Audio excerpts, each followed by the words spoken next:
John. One of the exciting things about seeing you perform live in one of these shows with Rockstars is, unlike in a film where you have many takes and they can edit out any mistakes, when you're on stage, it's you and the audience and you can't really correct anything that happens. So I was wondering if there are, and you've been doing so many concerts over so many years, I was wondering if there are any incidents that particularly you remember that you had to deal with, something that was unplanned, some sort of prop or wardrobe malfunction that really stick in your mind.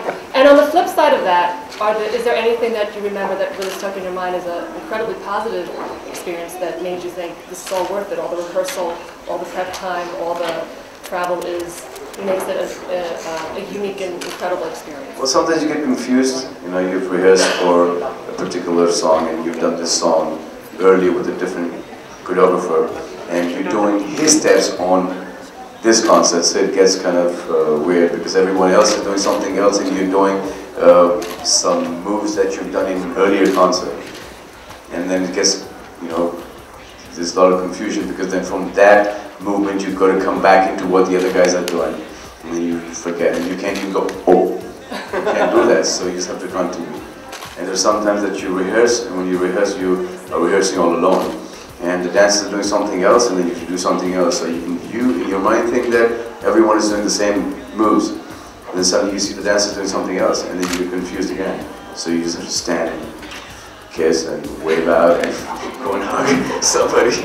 So basically the thing is that even though you mess up, your fans, your audiences should not know that you've messed up on stage. Unless, like there was a concert where I came in running really enthusiastically and I slipped on stage and I fell off.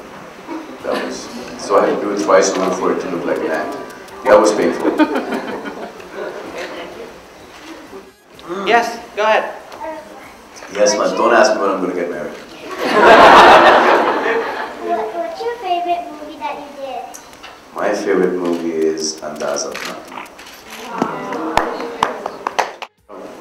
You have some Hollywood stars coming in. Yeah, I think Paul G told us. Apparently, yeah. That sounds good. I love it, yeah. And I know you're a fan of Sylvester Stallone. Oh, really? And Sly is coming. So that should be fun. How did you get them to come to your show? I didn't, he did. Yeah, I think he did a wonderful job. I hope that they liked the concept. I really hope. And it's my all-time favorite. I love him. I think he's absolutely amazing. Right. And since we are talking about Hollywood stars, there was some talk about you going to Hollywood and doing some. I've just done one English movie. That doesn't mean I'm going to Hollywood. I'm very good with our Desi cinema. I'm happy. So there is no future plans for. No, not yet. Unless they, you know, the timings change. Is that they let me come to film at 12 o'clock in the afternoon. That's what the one. They let me go whenever I feel like going. Well, which happens in our country because we work, you know, all from here with friends from their heart. You could do Rocky. Pardon? You could do Rocky with Sly. Well, I guess I wanted to actually.